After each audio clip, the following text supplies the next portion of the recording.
CultureMobile, an employee initiative of the BMW Group, since 2003, the literature podcast of CultureMobile. Today we don't have to adhere to the 70-year copyright law,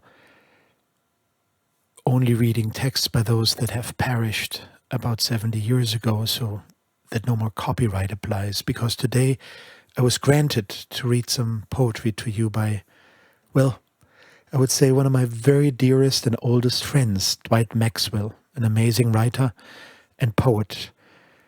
Born in 1971, somewhere in Jamaica. I don't know the city exactly.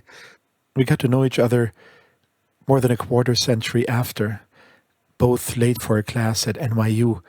I think it was a class on Marxist literary criticism. And because we were both late, we showed up at the professor's office, and that's how we got to know each other. And we've been very close friends ever since. He moved to Birmingham.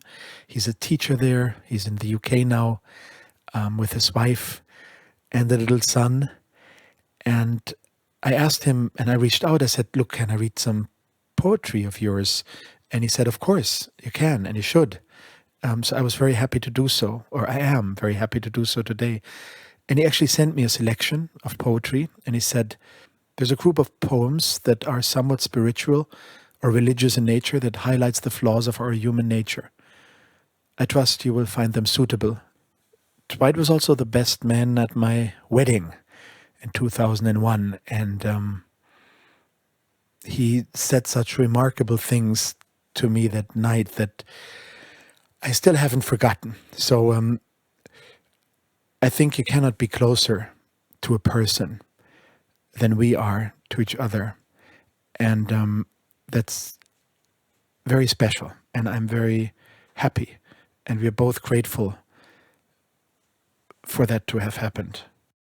All throughout the 1990s, we were publishing literary box with loose sheets of paper inside. And Jan Wagner, a great German poet, and we were happy to introduce Dwight's writing to a German readership and also have his original poems, of course, right next to their translation, side by side within this literary journal called Die Außenseite des Elementes, or the outside of the element. And I'm happy to report that Dwight has recently published a volume of his poetry, which is readily available for purchase on Amazon, and it is called The Lawgiver Sun, by Dwight Maxwell, The Lawgiver Sun. So I will read some of the poetry included in there, some of which he sent me today to read. So I'm very happy for that selection. And I will start with the Dawn Motel, St. Nicholas Avenue, New York, which is actually just right around the corner where his mother used to live, and his sister, and he himself. And we spent countless nights up there enjoying ourselves thoroughly. And so that Dawn Motel on St. Nicholas's Avenue is something that he wrote about, and I will read it to you without further ado. Dwight Maxwell, The Dawn Motel, St. Nicholas Avenue, New York. Outside the Dawn Motel I stood. Outside I saw death fly by, ignoring souls bleeding to die. I have confessions for birds, for twigs and bottles. The air reeked of holy sinners, brewing strange currents of possibilities for sins not yet recorded. My heart sinks within my chest. My lungs linger longingly at the forbidden fruit, each step sure secure to sin, a commandment broken, with luscious relish. While I stood in front of the Dawn Motel, full and confident in my budding youthful hunger for love, for pain, for belonging, to enter what was profane, not knowing what would be lost or gained, where men emerge with swaggering steps, and women with coy grins and foxy trots. Dawn Motel, saint of sin, displays her wares on St. Nicholas Ave. In Harlem's harem, she solemnly glances. In the depths of hours, she silently summons. Has my lust consumed me? Am I mistaking my desires for destiny? All hail, reveller! Hail, son of Lilith! What manner of creatures are these that dare address me with such beguiling greetings, so withered and so wild in their attire?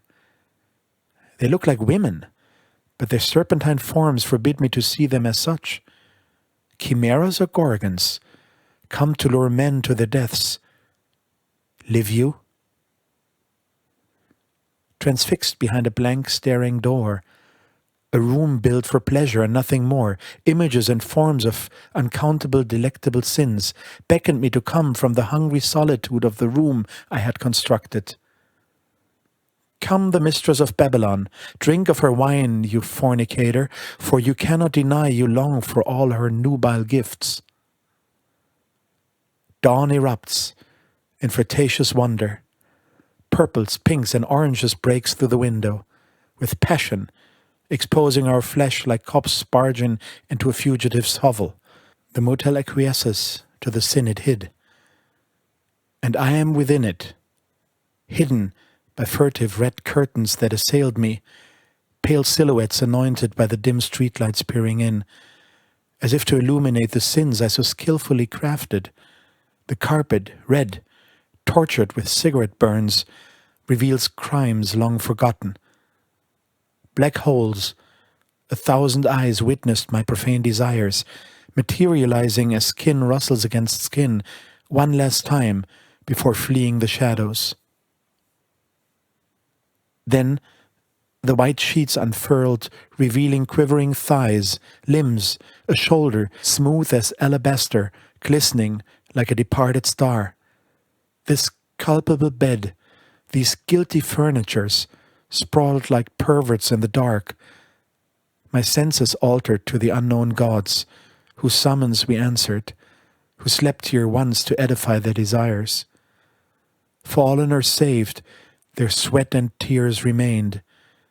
The odor of the aged blankets that once masked the dignity of infidelity now speaks in prophetic tongues of the sweat they bore from perspiring limbs, torsos hot, colliding like planets at the formation of the universe, perfect angles, motion rhythmic and with purpose, directed by a hidden voyeur. Groins grown one last time in rapturous wonder of knowing sins, now discarded within its fibers of the sheets, the immutable confessions of pimps and hookers. Out, damn spot! If it be done, let it be done quickly. Be like the flower, but be the serpent under it. The particles of lovers' skins rubbed off evoke salubrious patterns in the sheets, broke the bed in 50 different places, and I tossed upon the frame. In this unfathomable ocean of primal screams of passion, so forbidden by the prophets, yet are sweeter than honey or even money. And so our bodies lie limp about the aftermath, deliberate in their ways and curves, drunken thighs, shoulders pressed into the cream walls. All these dawn bodies worship together, incinerating entire cosmos in their hunger and fervor. And when it was over, each ghost lingered like the strewed remains of discarded clothes thrown away like paper, to sip more rum, add more moans to the air. Dwight Maxwell moved from New York City to the UK sometime in the mid to late 90s, and a man by the name of Thomas Hamilton shot and killed 16 children and a teacher, which was later referred to as the Dunblane School Massacre in Scotland in 1996. So with Dwight being a teacher and having been a teacher most of his professional life, of course that affected him, not only as a teacher but also as a writer and as a poet. So he wrote a poem about it called The Dunblane Massacre, an elegy for the 16 innocent children and one teacher killed in the Dunblane Primary School Massacre in 1996 in Scotland. Imagine a colorful classroom humming hushed chatter between friends, the rustling of pages lined with discipline, the smell of rubber burning to erase errors. Imagine little hands shooting up into the air like flies soaring too close to the sun, eager to please their teacher, eager for fun. Now imagine an invasion of bullets devouring their flesh like the Black Death. The innocence of childhood crumpled. A deranged assassin, a prowling wolf, a heartless hind, harnessed children's bodies like trophies. They say he shouldn't own guns, though he carried 4. The miraculous thing white privilege can do. Boys who be photographed chest bared, frightened like puppies somewhere in the past. Their puzzled eyes like scurrying rabbits, my foreign eyes overflowing with anger. Their white, unblemished skin bleeding to live. The white terrorist armed to the teeth with death, baptizing the innocent with hollow-tip confessions. White-on-white violence so cold and calculating. The television says he was blonde perfection. He was a lone gunman. No affiliation. I walked on my souls in the valley of death. The souls of the dying beckoned me with harrowing faces, the angel they've learned to scorn, even hate my black skin, hating me for screaming no on their simple graves. God, am I loving them? My soul screamed in agony as their tears lacerated my skin, lacerated the air I breathed, lacerated the throat that uttered psalms. Their prized white hands lifeless expressions on canvas, white cherubs fallen from their Picasso clouds. I am the God of broken promises. Guarding them is my right. I shed mine like feathers falling from an eagle, soaring above the chickens running for cover. Skins are a dime a dozen. He spoke to his guns like they were his children, armed himself with 4, walked into a primary school gym and started shooting. 700 bullets, firing at random, killing and injuring children, 5, 6, before he turned the gun on himself. That's what the mirror said. That's the tale of the magic mirror. You look hard enough, your true self appears, twisted and fiendish like an imp, a gargoyle ogling its deformed ugliness. No one was safe from the eye of the gun, spinning as if in a dance as they fell. Her prayers turned to blood, her pleas lost forever in the vengeance of a so-called madman. No, not terrorist, even though he planned struck terror and fear in the hearts of 16 innocent little ones. No, not terror, for his whiteness cannot be tarnished, even though he attacked and destroyed the sweet nectar of childhood, scattered bees to the wind like dust. The media ventriloquists, adept with deception, said he was ostracized at school, struggling with accusations that he was strange and was a pedophile. Does this mean his actions were somehow justified? I am the foreign witness. I know your crimes, the ambassador of pain and suffering. Embarrassed to see me, you cringed like Smeagol, my eyes lost in a brew of tears. I tell tales, I steal lives, transmitted from across the Atlantic, to touch me deep with invisible, inaudible comma splices. You fabricated fake news to save the propaganda of your skin. Forgetting the teacher, who folded like a blanket, beckoning the lost souls to her arms. She could promise nothing but prayer sentences, exclamations of impotence. I watched from behind, crossed fingers, timing the wrath. Hearts opened like pomegranates as he terrorized the weakest among them, payment for his family's shame. Halos shall shatter in the darkness, mountains shall sink into the sea, as you protect the monsters with white skin. The Frankensteins you've created haunts your dreams, as the reality is far too real for you to keep it hidden.